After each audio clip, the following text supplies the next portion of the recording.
Hélène Cheneb est un héritage des pères blancs et eux-mêmes, d'une façon familiale, recevaient des jeunes du quartier qui venaient jouer, qui venaient travailler, faire leurs devoirs. Et c'est peu à peu qu'ils ont créé ce qui est devenu la bibliothèque. Et une activité plus importante pour eux, c'était le secrétariat social. Il y avait toujours un père blanc disponible pour rédiger les lettres, donner des conseils à tous les habitants de la Casbah, suivant les besoins qu'ils pouvaient exprimer. Et ceci reste les deux activités de la maison. Le secrétariat social, qu'on désigne comme ça, populaire, et cette bibliothèque pour les lycéens du quartier. Vous, comment vous vous sentez dans cette maison? Vous y habitez? Oui, nous y habitons, dans quelques recoins, bien sûr, parce que l'essentiel est gardé pour les jeunes. Et nous essayons de... Bon, telle qu'elle est, pour nous, c'est un trésor, donc ça fait partie du patrimoine de l'humanité, enfin de l'Algérie. C'est une étape qui a été vécue, elle est dans cet état, et pour nous, notre souci dans les réparations que nous avons à faire, que nous avons dû faire pas mal ces dernières années, c'est de lui conserver son caractère propre, son style tel qu'il est, en essayant de changer le moins possible, ou si nous changeons, de le faire en s'inspirant de gens expérimentés, dans le sens de la vocation de la maison, qui est telle qu'elle est. Ce n'est pas la pureté de notre maison de la Casbah, mais elle est belle comme ça. Et je crois qu'il faut lui conserver. Alors nous sommes heureux de vivre dans ce domaine, avec les jeunes ou les moins jeunes qui viennent nous visiter. Mais encore une fois, nous avons l'impression d'être sur les anciens remparts de la Casbah. C'est-à-dire, c'est tout à fait spécial. À la limite, je me dis, ce n'est pas mauvais, même que ce soit nous qui faisions cette ouverture sur les murs. Et comment elle est conçue, cette bibliothèque ici? Eh bien, quand nous sommes arrivés, c'était encore l'aspect familial. Il n'y avait pas même un catalogue pour les livres. Les élèves entraient, prenaient les livres, et alors ça devait prendre une dimension pour être efficace et limiter les dégâts. Nous étions obligés de savoir, d'organiser ceci d'une façon plus rationnelle. Ce qui explique qu'on a tout de suite installé un fichier à la disposition des élèves, un catalogue pour avoir une vue des livres, et peu à peu, la première année, on s'est dit on va faire confiance aux jeunes, mais à la fin de l'année, nous avons quand même perdu 200 livres. Alors on s'est dit, il faut ajouter à ça une caution. Une caution qu'on rend aux élèves, si tout va bien, lorsqu'ils ramènent les livres au mois de juin. Parfois, ils se posent des questions que tout le monde se pose. L'autre jour, là, j'avais deux garçons qui sont venus me dire « Ah, mais je lui ai dit, moi, je suis plus algérien que vous deux. À quelle année vous êtes nés ?» Bon, ils m'ont dit en 74. Je lui ai dit « Mais moi, j'ai 5 ans de plus que vous d'Algérie. » Alors, il m'a dit « Comment tu as pu quitter ton pays et vivre avec nous ici, tu as pu quitter le paradis et être avec nous. » Je lui ai dit, attention, le paradis n'est pas où vous le pensez, hein. On peut vivre le paradis ici même. Et d'ailleurs, ça les a frappés, et ça leur a permis de mieux se situer dans le monde. C'est un peu ça. Est-ce que vous sentez parmi ces jeunes, bon, il y a une situation sociale, politique ici qui est quand même décrite comme un peu... Bon, est-ce que vous sentez, vous les sentez réagir à cette situation avec douleur? Est-ce qu'on sent un climat de violence? Voilà, non, c'est plutôt pour eux un havre de paix. Ils se sentent à l'aise ici et ils sont très, très discrets sur leurs problèmes. Ils viennent étudier, au moins avec nous, ils n'en parlent pas tellement. Ce n'est que par hasard à propos d'un problème. Par exemple, bon, j'ai su que le frère de l'une des étudiantes a été tué, mais elle ne l'a pas exprimé pour me le dire. C'était pour justifier une absence ou quelque chose comme ça, c'est tout. Mais en général, ils font comme si cette situation, comme s'ils étaient un peu en dehors. Et vous, cette situation, elle pèse sur vous? Vous la sentez? C'est-à-dire que nous la ressentons, enfin moi, personnellement, mais je la relativise. Parce que je me dis que par rapport à tant de pays du monde, qu'ils soient d'Europe, ici d'Afrique ou d'ailleurs, nous vivons finalement une situation peut-être privilégiée. Bon, l'Algérie a des problèmes, elle est à un moment, c'est un enfantement douloureux, mais je crois que, à mon avis, la vérité se fait jour, et c'est déjà un point capital qu'on puisse voir, qu'on ne vive pas dans l'illusion. À partir du moment où on se rend compte de... Alors maintenant, malheureusement, il y a des soubresauts. Combien de temps vont-ils durer? Je n'en sais rien. Mais il y a certainement dans la population, et l'avenir de ces jeunes aussi qui s'y préparent, des gens capables d'assurer des jours meilleurs. Pour moi, je suis quand même plein d'espérance pour l'avenir. Et disons que le peu que je peux apporter ici, c'est d'inspirer cette confiance, d'essayer à la faire jaillir et de l'affermir. Et les gens trop pessimistes, je dis, écoute, c'est un mauvais moment à passer, essayons surtout de dépasser ça et de rester frères. Tous ces clivages, tout ça, il faudra y arriver. Maintenant, on va parler de un petit moment de votre situation en tant que chrétien ici. Oui. Bien.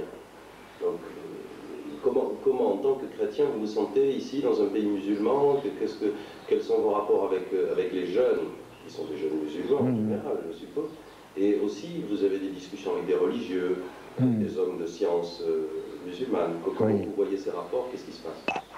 Alors, je reviens toujours au même point de départ, c'est-à-dire que pour nous, nous sommes entre croyants. Et nous acceptons, nous accueillons cette réalité fondamentale que nous sommes créatures de Dieu, donc qui a pris le risque de notre liberté et qui nous laisse vraiment nous épanouir.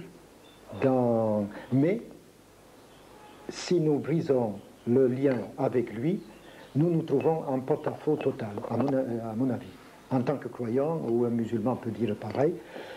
Et je dirais que, pour moi, ces rencontres, comme celle avec vous aujourd'hui, ou toutes celles que je fais au jour le jour, sont pour moi des rencontres où Dieu me met entre autres de ses enfants qui sont là. Chacun avec sa personnalité, chacun avec ses richesses, et moi-même ce qu'il m'a apporté.